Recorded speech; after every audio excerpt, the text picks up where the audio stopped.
Once upon a time, in a village far, far away, there was a sly woman who didn't like to work at all. This woman had two daughters named Emily and Emma. Emma was a lazy and untalented girl. Emily, on the other hand, was a very hard-working and very talented girl. But their mother loved Emma more because she was younger, and she was still treating her like a baby. That's why she had Emily do all of the work. Emily, hurry up and finish the chores so you can go out and sell the cross-stitches. Because of her mother and sister's laziness, only Emily went to the market in the afternoons and sold her handcrafted cross-stitch. When she got home, her mother would only cook for Emma. Emily, on the other hand, tried to feel full by eating the leftovers from the meals. One day, Emily went outside to edge of the well to make a cross-stitch. She started to embroider her cross-stitch with the crochet hook in her hand. At that moment, suddenly, a rooster mounted on her and began to crow. Cock-a-doodle-doo! Cock-a-doodle-doo! Ow! Get off my head, you rooster! Oh no! My cross-stitch! Emily was so sad that she dropped her cross-stitch into the well. Mother is going to be so upset if she finds out. What will I do now? Cock-a-doodle-doo! Use your brain and the bucket! Brain bucket, cock-a-doodle-doo! Emily, as the rooster said, reached for the bucket hanging in the well. She was about to take the bucket with her hand when she lost her balance for a moment and started to fall into the well.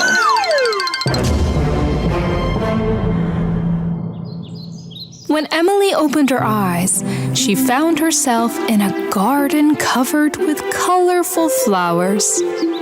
What a beautiful place! Where am I anyway? When she walked for a while, a rabbit appeared in front of her. Could you help me, please? I can't get the carrot out. Emily immediately went to help him and pulled the carrot that the rabbit wanted from the ground in one move. Thank you so much! As the rabbit happily walked away, Emily went her own way. Hey, will you give me water or I'll wither and rot? She saw a rose that was about to dry a little further ahead. Emily immediately came to the fountain to fulfill the rose's wish, took some water in her palm and poured it into the roots of the rose. The rose was revived and gave off a fragrant scent. Thank you so much! Now I'll be able to live a long, happy life. Emily continued on her way. After a while, she came across a house. In front of the house, a strange woman who looked like an evil witch was looking at her. Emily was so scared of this woman. She wanted to get away from there immediately. You don't have to be afraid, my child. Come, I have something to tell you. Emily went to the woman curiously. My name is Holle. Everyone loves me very much. If you take good care of my little house, you could stay here as long as you want. All I ask of you is to cover my bed with feathers every morning. I don't know how to get home anyway. I guess I can stay for a bit. Emily took very good care of the house, as Mother Holle wanted.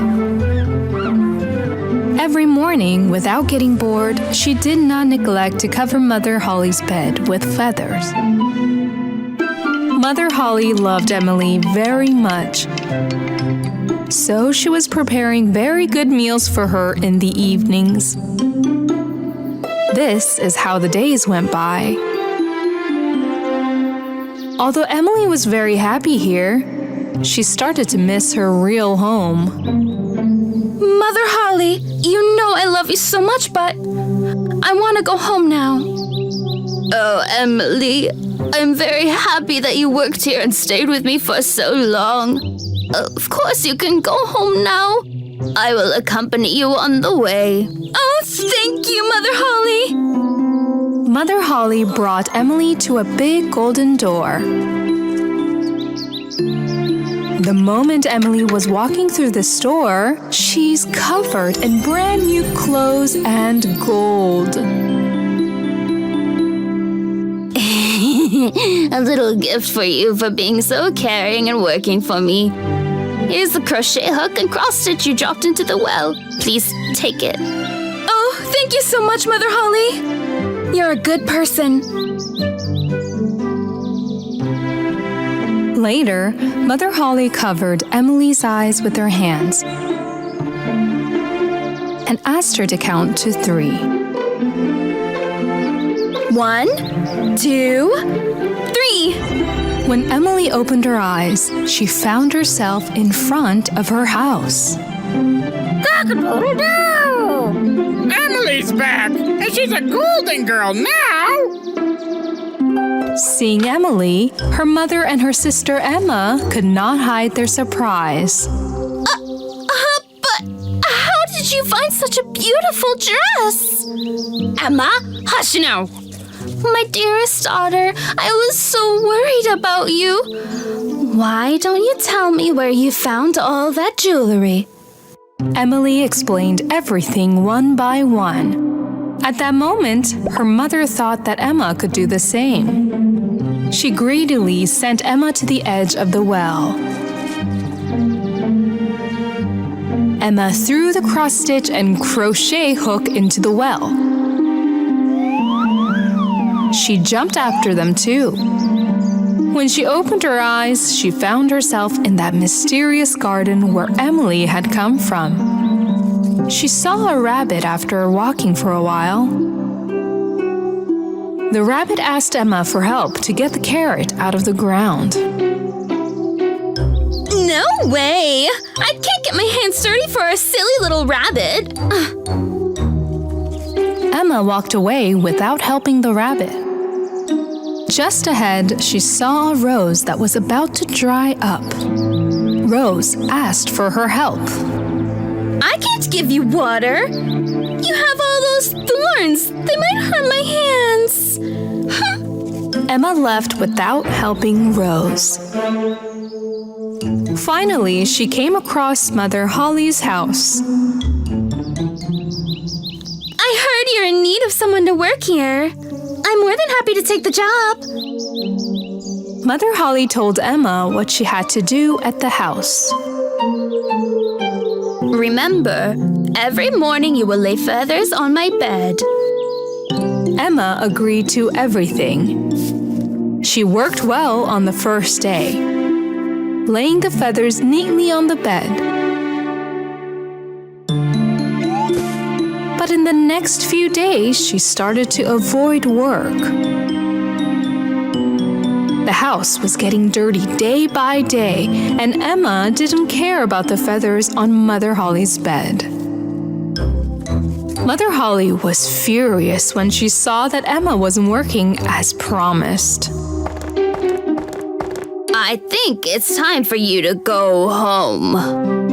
Emma was overjoyed to hear this, because she wanted to reach gold jewelry and beautiful clothes as soon as possible. Yes, that's right. I get my prize and I get to go home. Mother Holle brought her to the Golden Gate. When Emma walked through the door, mud started to rain down on her instead of gold. What's going on? What's this? This door didn't rain gold on you because you didn't do things right. Now count to 3 and go back home. 1, 2, 3. Then she found herself in the garden of her home. Seeing her, the roosters started to crow. Cock-a-doodle-doo! Emma's back, and she's all muddy! Cock-a-doodle-doo! Her mother and sister Emily were shocked to see her in the mud. Emma told them that these muddy clothes were her reward for not doing the chores Mother Holle had given her properly. From that day on, Emma understood the importance of doing a job with love and got smarter and started to make cross-stitch just like her older sister Emily. Thus, the two sisters lived a happy life by making and selling cross-stitch together. With her golden hair, always smiling face, Pollyanna was a 10-year-old little girl spreading joy around her. But she had lost her parents when she was really young and was left all alone. For some time, she stayed in the orphanage. After some time had passed, her wealthy aunt accepted to look after her. Her aunt, Miss Polly, prepared the small attic for Pollyanna. The housemaid Nancy was really happy about this. Hopefully our little guest will be successful in cheering up grumpy Miss Polly. When arrived at home, Pollyanna was crying with happiness. She hugged her auntie around her neck, but her auntie was somewhat serious. She took Pollyanna and showed her to her room. Pollyanna was stunned when she saw the size and the wealth of this house. Her auntie showed her room in the attic. This is your room, and dinner starts at 6 p.m. Don't forget. Pollyanna liked her room very much. Having seen all the other rooms in the house, Pollyanna did not bother to think once as to why her auntie gave her the room in the attic. Right at 6 o'clock, Miss Polly sat at the dinner table, but Pollyanna had not arrived yet. Where is this girl? Would you like me to go and call her, Miss Polly? No. After dinner, Miss Polly went over to her room and noticed the room was empty. She immediately went over to the garden to tell the gardener that she was missing. The gardener, on the other hand, pointed over to a rock on the hill. She was over there. In a rush, Nancy ran over to Pollyanna, and together they made their way to the villa. Didn't matter what the situation was, Pollyanna always managed to keep a positive attitude about everything. This left Nancy amazed. She asked Pollyanna what the secret to this was. The glad game. My father taught me this. When I was young, a very helpful lady once sent us crutches. When I asked as to why, she said, so that as long as they were in our sight, we would be able to appreciate the fact that we didn't need to use them and be glad.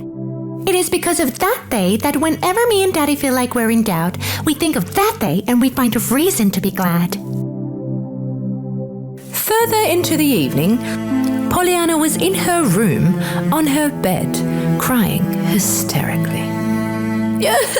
Father, my father who lives amongst the angels. I'm trying to play our game, you know that. But if you were stuck in an attic, in the dark, sitting all by yourself, you too would find it hard to be glad. The following day, Pollyanna went downstairs to the garden and hugged her auntie. Auntie! Beloved auntie! This morning I am so grateful to be alive. Is that how we say good morning? After having said this, Aunt Polly turned around and left. Watching them from afar, the old gardener's eyes went watery. He then went over to Pollyanna and told her how much she looked like her mother. Knowing that the gardener knew her mother made her happy. As time went on by, Pollyanna's life at the villa had gotten better. She would have her breakfast, then straight after, start doing her homework with her auntie. And then after lunch, she would have free time until 6 o'clock. She would even do some of the grocery shopping for the house. One day, in the town, she saw a man wearing a long black coat with a cylinder-shaped hat. Although she tried being friends with him, she couldn't make much sense out of what the man was saying to her. Some time had passed and she saw the same man again. She tried to talk to him once again. This time round, he too made conversation with her. Nancy was in shock because although the man, Mr. Pendleton, was very wealthy, he lived in a huge house all by himself and never ever did he speak to anyone. The following day, Pollyanna went home with a very weak dog. Miss Polly didn't say a word. But the following day after that one, she brought a boy home and Miss Polly was extremely cross with her. Enough, Pollyanna. Amongst all the other hideous things you've done, this is by far the worst. As if it wasn't enough that you brought all the cats and dogs from the streets, now you're bringing beggars to my house. I'm not a beggar, madam. After having said that, the boy rushed out of the house, but Pollyanna was determined to save this kid from the streets. In September, Pollyanna started school. It didn't take long for Pollyanna to like her school. One day, during a visit, Mr. Pendleton asked Pollyanna not to leave and if she could stay with him. Of course, it was impossible for Pollyanna to give an answer. Mr. Pendleton explained everything to Pollyanna. Back when I was young, I fell in love with your mom. I loved her dearly. But your mom never loved me back. Then soon later, she married your father, and they moved away from the city. Ever since that day, Mr. Pendleton always seemed to be upset towards the world around him. He would always have a long face. But having Pollyanna look like her mother with her sincere looks made it possible for him to look at the world in a more positive manner. This way, by having Pollyanna next to him all the time, he would have a reason to live. Move next to me, and together we will be happy. You can see me as a father, and I'll see you like a daughter. But although her auntie didn't show it, she knew she loved her very much. And she didn't want to leave her auntie. She didn't know how to tell this to Mr. Pendleton. At last, she found a solution. She wanted Mr. Pendleton to take Jimmy in, the kid her aunt refused to look after, and thought this way both Mr. Pendleton and Jimmy would be happy, and Pollyanna could visit them both more often. Mr. Pendleton asked for them to come together the following week. But after a few days, a very unfortunate accident happened. A car hit Pollyanna. After opening her eyes a day later in the hospital, Pollyanna was very happy to be alive. She didn't want her auntie to leave her side. She was living the happy moment of her auntie calling her my darling. A few days later, Pollyanna had left the hospital, but she could no longer use her legs. When Mr. Pendleton visited Pollyanna, he told Miss Polly about his offer to Pollyanna and how she rejected the offer due to her auntie. After hearing this story, Miss Polly's love suddenly grew much bigger for her. Just so that her niece would be happy, she would allow the cats and dogs to go up to her room. She would allow anything that made Pollyanna happy. The doctor that they had been waiting for from the city came 1 week late. After Pollyanna's checkup, the doctor had to give the bad news. Unfortunately, this young girl will not be able to walk. Oh no! After hearing this, Miss Polly began to cry and soon after fainted. After hearing her auntie's voice, Pollyanna began to cry hysterically. Right then, everyone was waiting for bitter, sad days. everyone was shedding away their tears for her. Pollyanna began to tell everyone that visited her about the glad game. In order to make Pollyanna happy, Mr. Pendleton decided to adopt Jimmy. When Pollyanna heard the good news, she was so happy. Miss Polly couldn't believe that she was the only one that didn't know the glad game. Once she began talking to Nancy, she found out about everything. She then quickly rushed over to Pollyanna. So, the glad game. From now on, we will play this game together. Yay! This is by far the best news, Aunt Polly! Meanwhile, Mr. Pendleton's doctor wanted to see Pollyanna, but there was one problem. Due to an argument they had many years ago with Miss Polly, he hadn't stepped a foot into that house for 15 years. In the end, both ends had come to an agreement and they took her to a hospital out of the city. Mr. Pendleton's doctor looked after Pollyanna and said that there is hope. A few months had passed. Auntie Polly received a letter from Pollyanna. Dearest Aunt Polly, I have great news. My therapy has ended with great results. At last, I can walk. The doctors here say that I can return home soon. Wish I could walk the way back. Oh, how happy I am. Everything makes me happy. In fact, I'm even happy that I couldn't use my legs for some time. Because if it didn't happen, I would never appreciate them as much as I do now.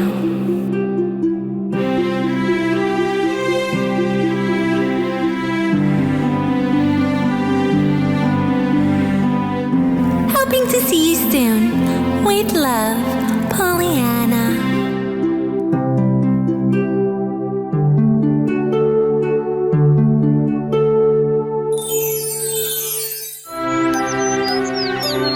Once upon a time, there were two sisters, Mangita and Larina, who lived in a small cottage.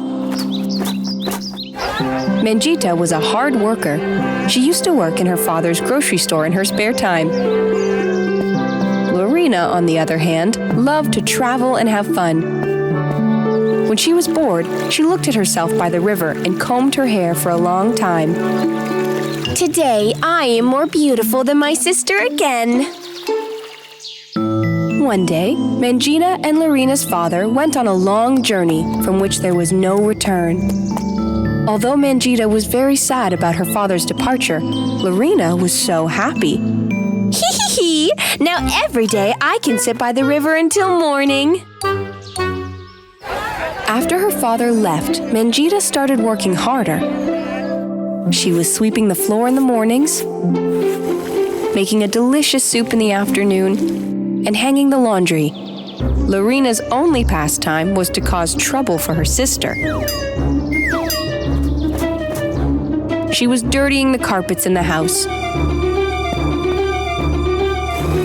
pouring ice-cold water into the cooked soup. Why is the soup still cold?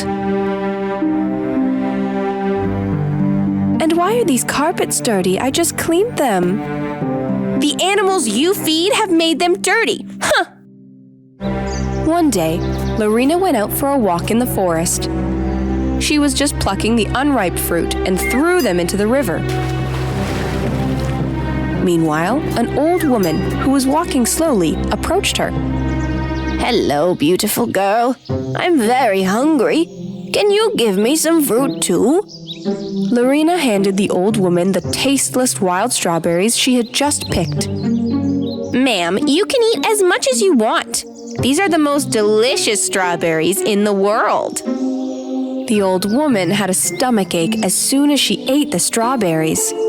Are these strawberries delicious? Ooh! Thank you anyway. As Larina was returning home, the old woman fell asleep. While Mangita was out picking vegetables in the forest for the meal, she saw the old woman who fell ill. She immediately brought her home and put her on the bed. What is this woman doing in our house? She smells so bad. Don't say that, Larina. The woman is very sick. We must feed her with healthy food to heal her. Mangita prepared hot soups and herbal teas for the old woman. On the other hand, Larina secretly threw away the soups and put soil in the herbal teas. Larina, did you put soil in this herbal tea? Tell me now! No, it wasn't me. That old woman put it herself. Within a few days, the old woman recovered. You are a kind-hearted girl, Mangita. If you ever get sick, eat these blueberries every day. You'll recover immediately. Mangita, who was very tired of doing housework alone for a long time,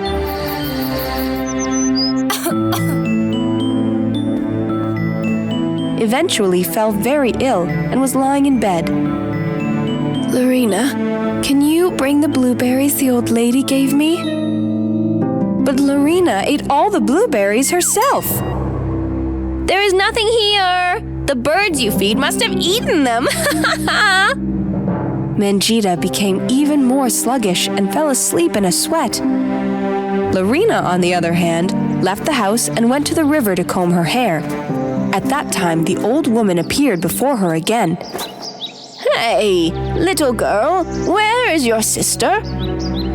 She packed fruit in sacks and went to work. Ugh, what's it to you? The old woman realized that Larina was lying. She immediately went to their house to see Mangita. When the old woman saw this young girl who was helping her, sweating and sick, she was very upset and wept for a long time. Larina, who was watching them from the window, laughed out loud. Just then, the old woman turned into a beautiful fairy. Larina was very surprised to see the fairy. She happily entered the house. You are a fairy! I opened my home to you. You owe me. Give me the most beautiful hair in the world. Quick, use magic now and make my wish come true. In fact, when the fairy saw Larina for the first time, she turned into an old woman to see if she was a good person. I gave the opportunity to do one favor, but you always did bad.